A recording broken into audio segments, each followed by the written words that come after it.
ఈ ప్రధాన వార్తల్ని చూద్దాం.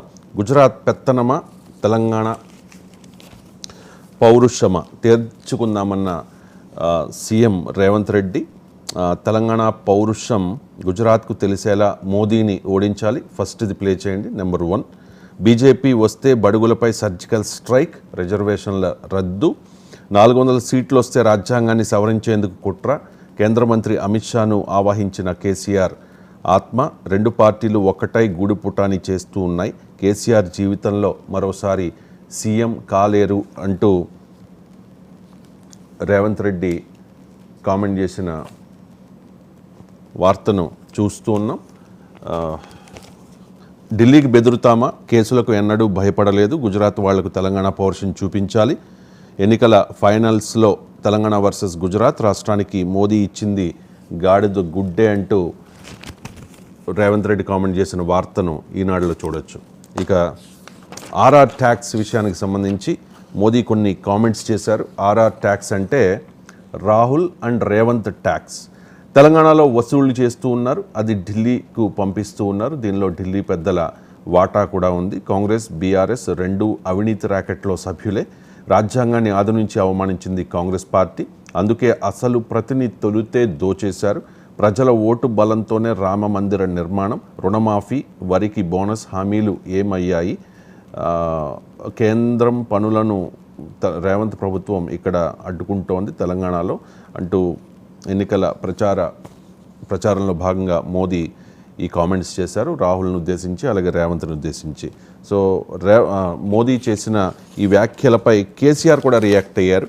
కాంగ్రెస్, బీజేపీ మిలాఖత్ కాకపోతే రేవంత్పై విచారణ జరిపించాలి కదా, అంటే మీరు ఆర్ఆర్ ట్యాక్స్ అంటూ ఉన్నారు కదా, దాని మీద విచారణ జరిపించండి, మీరిద్దరూ ఒకటి కాకపోతే అంటూ కేసీఆర్ ఎద్దేవా చేశారు. ఇక ఎస్సీ, ఎస్టీ, బీసీ మైనార్టీలకు 50 ఏళ్లకే 4,000 పింఛను, యువతకు 20 లక్షల ఉద్యోగాలు, నెలకు 3,000 నిరుద్యోగ భృతి, బడికి వెళ్లే ప్రతి విద్యార్థికి ఏడాదికి 15,000 రూపాయలు, ప్రతి రైతుకు ఏటా 20,000 ఆర్థిక సాయం, ప్రతి మహిళకు నెలకు 1,500 రూపాయలు, అంటే 19 ఏళ్ల నుంచి 59 ఏళ్ల మధ్య వయసు ఉన్న మహిళలకు నెలకు ప్రతి మహిళకు 1,500 రూపాయలు, ప్రతి ఇంటికి ఏడాదికి ఉచితంగా 3 గ్యాస్ సిలిండర్లు, మహిళలకు ఉచిత బస్సు ప్రయాణం. ఏపీ సమగ్రాభివృద్ధి లక్ష్యంగా టీడీపీ, జనసేన ఉమ్మడి మేనిఫెస్టో విడుదల చేశారు. ఇక్కడ కూటమి మేనిఫెస్టో అనడం లేదు, టీడీపీ, జనసేన ఉమ్మడి మేనిఫెస్టో అంటూ ఉన్నారు. దానికి సంబంధించే వైఎస్ఆర్ కాంగ్రెస్ పార్టీ నాయకులు కూడా కొన్ని ఆరోపణలు చేస్తూ ఉన్నారు.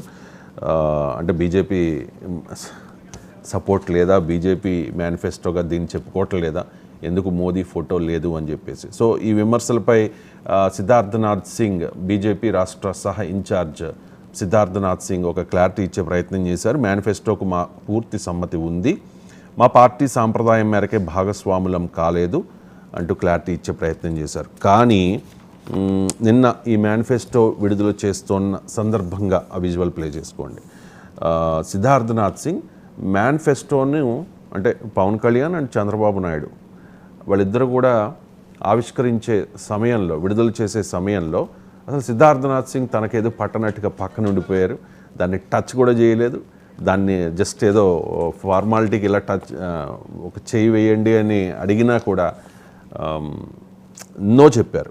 సో దీన్ని వైఎస్ఆర్ కాంగ్రెస్ పార్టీ నాయకులు ఎద్దేవా చేస్తూ ఉన్నారు. ప్రధానంగా సాక్షి ఈ వార్తను హైలైట్ చేస్తోంది. మేం టచ్ చెయ్యం బాబు అంటూ ఈ వార్తను చూడొచ్చు. పేరుకే కూటమి, మేనిఫెస్టో పట్టుకోవడానికి కూడా బీజేపీ సస్సేమిరా, మోదీ ఫోటో పెట్టేందుకు కూడా నో అని చెప్పి. అండ్ ఈ మేనిఫెస్టోలో ఒకసారి మేనిఫెస్టో ప్లే చేయండి. ఈ మేనిఫెస్టోలో మోదీ ఫోటో ఉన్నది, అలాగే క్షమించాలి పవన్ కళ్యాణ్ ఫోటో ఉంది, అలాగే చంద్రబాబు నాయుడు ఫోటో కూడా ఉంది, కానీ ఎక్కడా మోదీ ఫోటో లేదు. సో దాన్ని వైఎస్ఆర్ కాంగ్రెస్ పార్టీ నాయకులు ఎద్దేవా చేస్తూ ఉన్నారు. మోదీ ఫోటో పెట్టుకునేందుకు కూడా నో, బాబుకు విశ్వసనీయత లేదని సంకేతాలు, 2014లో మోదీ ఫోటోతో ఉమ్మడి మేనిఫెస్టో విడుదల, అధికారంలోకి వచ్చి హామీలకు తోట్లు పొడిచారు అంటూ చాలా ఆరోపణలు చేస్తూ ఉన్నారు.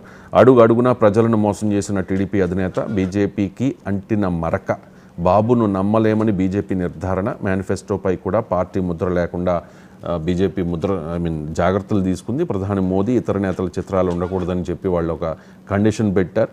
పట్టుబట్టి చివరిలో మేనిఫెస్టోపై కమలం గుర్తుని తీయించేసింది బీజేపీ.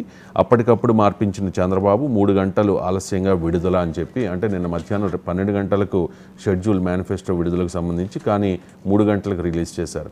వీటన్నిటికీ అంటే ఇవి కారణాలు. భారతీయ జనతా పార్టీకి ఇష్టం లేదు, మోదీ ఫోటో వేయించుకోవడానికి ఇష్టం లేదు, ఈ మేనిఫెస్టోపై బీజేపీ ముద్ర ఉండడానికి ఆ పార్టీ నాయకులకు కానీ మోదీకి కానీ ససేమిరా ఇష్టం లేదు అంటూ ఈ వార్తను చూడొచ్చు. మేనిఫెస్టో పట్టుకోవడానికి కూడా ఇష్టపడని బీజేపీ నేతలే అంటూ, అండ్ ఇది కిచిడి మేనిఫెస్టో అంటూ కూడా వైఎస్ఆర్ కాంగ్రెస్ పార్టీ నాయకులు ఆరోపణలు చేస్తూ ఉన్నారు. సూపర్ 6లో సగం వైఎస్ఆర్ కాంగ్రెస్ పార్టీ నుంచి సగం, పక్క రాష్ట్రాల నుంచి సగం వాళ్ళు కాపీ కొట్టి ఈ మేనిఫెస్టోను రూపొందించారు అంటూ ఎద్దేవా చేస్తున్న పరిస్థితి. ఇక ముద్రగడ పద్మనాభం మాజీ మంత్రి, మాజీ పార్లమెంట్ సభ్యులు, కాపు ఉద్యమ నేత, పవన్ కళ్యాణ్ మీద చాలా అగ్రెసివ్గా ఆరోపణలు చేస్తూ ఉన్నారు. అంటే పవన్ కళ్యాణ్ అనుచరులు కానీ, ఆయన అభిమానులు కానీ, జన సైనికులు కానీ, కొంతమంది తెలుగుదేశం పార్టీ నాయకులు కానీ పద్మనాభంను ఈ మధ్య కాలంలో చాలా దారుణంగా ట్రోల్ చేస్తూ ఉన్నారు సోషల్ మీడియా వేదికగా. ఆయన ఉప్మారెడ్డి అని, పద్మనాభరెడ్డి అని చెప్పి కామెంట్స్ చేస్తూ ఉన్నారు. ఈ వ్యాఖ్యలే ముద్రగడ పద్మనాభంకు కోపం తెప్పించాయి. చాలా సందర్భాల్లో పవన్ కళ్యాణ్ కూడా సూచించారు, మీ అభిమానుల్ని, మీ అనుచరుల్ని కాస్త కంట్రోల్లో పెట్టుకోండి, మీరు ఏదైనా విమర్శించాలి అనుకుంటే మీ స్థాయి నా స్థాయి ఒకటి కాబట్టి మీరు విమర్శించండి అని చెప్పే ప్రయత్నం చేశారు. కానీ పవన్ కళ్యాణ్ ఎప్పుడు స్పందించలే. రీసెంట్గా కిర్లంపూడిలో, అంటే 2-3 రోజుల క్రితం కిర్లంపూడిలో జరిగిన ఒక సభలో కూడా ముద్రగడ పద్మనాభంను ఉద్దేశించి ఆనాడు తుని రైలు ఘటనకు సంబంధించి కొన్ని కీలక వ్యాఖ్యలు చేసిన నేపథ్యంలో ముద్రగడ పద్మనాభం చాలా ఘాటుగా రియాక్ట్ అయ్యారు. పవన్ ఎట్టి పరిస్థితుల్లోనూ పిఠాపురంలో ఓడిస్తా, ఇక్కడ నుంచి తరిమేయడం ఖాయం, ఒకవేళ పవన్ కళ్యాణ్ ఇక్కడ కానీ గెలిస్తే పేరు మార్చుకుంటా, మీరు నాకు పెట్టారు కదా ఆల్రెడీ పేరు ముద్రగడ పద్మనాభరెడ్డి అని చెప్పి, అదే పేరు పెట్టుకుంటానంటూ ఆయన శపథం చేశారు, సవాల్ చేశారు. ఇక ఈ ల్యాండ్ టైటిలింగ్ అంశానికి సంబంధించి ఆంధ్రప్రదేశ్లో రాజకీయం రసవత్తరంగా నడుస్తోంది. వాస్తవానికి ఈ ల్యాండ్ టైటిలింగ్ గురించి చాలామందికి ఐడియా లేదు, కానీ ఇప్పుడు ఇది పెద్ద వివాదానికి కారణమవుతున్న పరిస్థితి కనిపిస్తోంది. అంటే భూములు లాగేసుకుంటారు, మీ భూముల మీద వాళ్ళ పెత్తనం ఉంటుంది, జగన్ పెత్తనం ఉంటుంది, ఒకవేళ జగన్మోహన్ రెడ్డి మరొకసారి అధికారంలోకి వస్తాయని చెప్పి ప్రతిపక్షాలు ఆరోపణలు చేస్తూ ఉన్నాయి. ల్యాండ్ టైటిల్ యాక్ట్ కర్త కర్మ క్రియ వైసీపీ సర్కారే. అధికారంలోకి వచ్చిన 2 నెలలకే అసెంబ్లీలో బిల్లు, కేంద్రం ఆలోచన కంటే 5 నెలల ముందే ఇక్కడ చట్టం, ఆమోదం కోసం 3 సార్లు కేంద్రానికి బిల్లు అంటూ భూమి పట్టా నాదా జగందా అనే సందేహం రైతుల్లో, భూ హక్కుదారుల్లో వస్తోంది. సీఎం ఫోటోల పిచ్చిపై జనాలు ఆగ్రహం వ్యక్తం చేస్తూ ఉన్నారు. భూపట్టా పేరిట చేతికి బొమ్మల పుస్తకం, ప్రతి పేజీలోనూ జగన్ ఫోటోలే, భూమి నాది పుస్తకం నాది, మధ్యలో జగన్ ఫోటోలు ఎందుకు అని రైతులు ఆగ్రహం వ్యక్తం చేస్తూ ఉన్నారు. అంటూ నిన్న సీఎం సతీమణి భారతీరెడ్డి ప్రచారంలో కూడా ఈ సెగ తగిలింది. ప్రచారంలో వైసీపీ నేతలే నిలదీశారు అంటూ ఈ వార్తను ఆంధ్రజ్యోతిలో చూడొచ్చు. ఇక దీనికి సంబంధించి పవన్ కళ్యాణ్ కూడా రియాక్ట్ అయ్యారు. జగన్ తెచ్చిన ల్యాండ్ టైటిలింగ్ యాక్ట్ రద్దు చేస్తాం, ప్రజల ఆకాంక్షలు సాకారం చేస్తాం అని చెప్పేసి. వాస్తవానికి ఈ ల్యాండ్ టైటిలింగ్ యాక్ట్ ఆంధ్రప్రదేశ్లో ప్రస్తుతానికి అమల్లో లేదు. ఇదే విషయాన్ని సజ్జల రామకృష్ణారెడ్డి చెప్పే ప్రయత్నం చేశారు. ల్యాండ్ టైటిలింగ్ కేంద్రం అమలు చేసే చట్టం, దీనిపై ప్రజల్లో భయాందోళనలు సృష్టించేందుకు ప్రతిపక్షాలు కుట్ర చేస్తూ ఉన్నాయి. రాష్ట్ర ప్రభుత్వానికి సంబంధం లేని ఈ చట్టంపై దిగజారుడు రాజకీయం చేయడం దుర్మార్గం అంటూ సజ్జల క్లారిటీ ఇచ్చే ప్రయత్నం చేశారు. ఇక రాజ్యాంగ ప్రతిని సభలకు తీసుకెళ్ళండి అంటూ రాహుల్ గాంధీ కాంగ్రెస్ నాయకులకు పిలుపునిచ్చారు. బహిరంగ సభలకు వెళ్ళేటప్పుడు నామినేషన్ల దాఖలు సమయంలో రాజ్యాంగ ప్రతుల్ని వెంట తీసుకెళ్ళాలి అంటూ ఆ పార్టీ క్యాడర్కు ఆదేశించారు. అలాగే కాంగ్రెస్ పార్టీ ఉన్నంతకాలం భాజపా కానీ ప్రపంచంలో మరే శక్తి కానీ రాజ్యాంగాన్ని మార్చలేదు, లాక్కోని పోజాలదు అంటూ కూడా కామెంట్ చేశారు. ఇక ఫైనల్గా కేజ్రీవాల్ అరెస్టు మీద సుప్రీంకోర్టు నిన్న స్పందించింది. కేజ్రీవాల్ను ఎన్నికల ముందే ఎందుకు అరెస్టు చేశారు, ఈడీని సుప్రీంకోర్టు ప్రశ్నించింది, సమాధానం ఇవ్వాలని కూడా ఆదేశించింది. ఇవి ప్రధాన వార్తలు. చిన్న బ్రేక్ తీసుకుందాం. బ్రేక్ తర్వాత ప్రొఫెసర్ నాయక్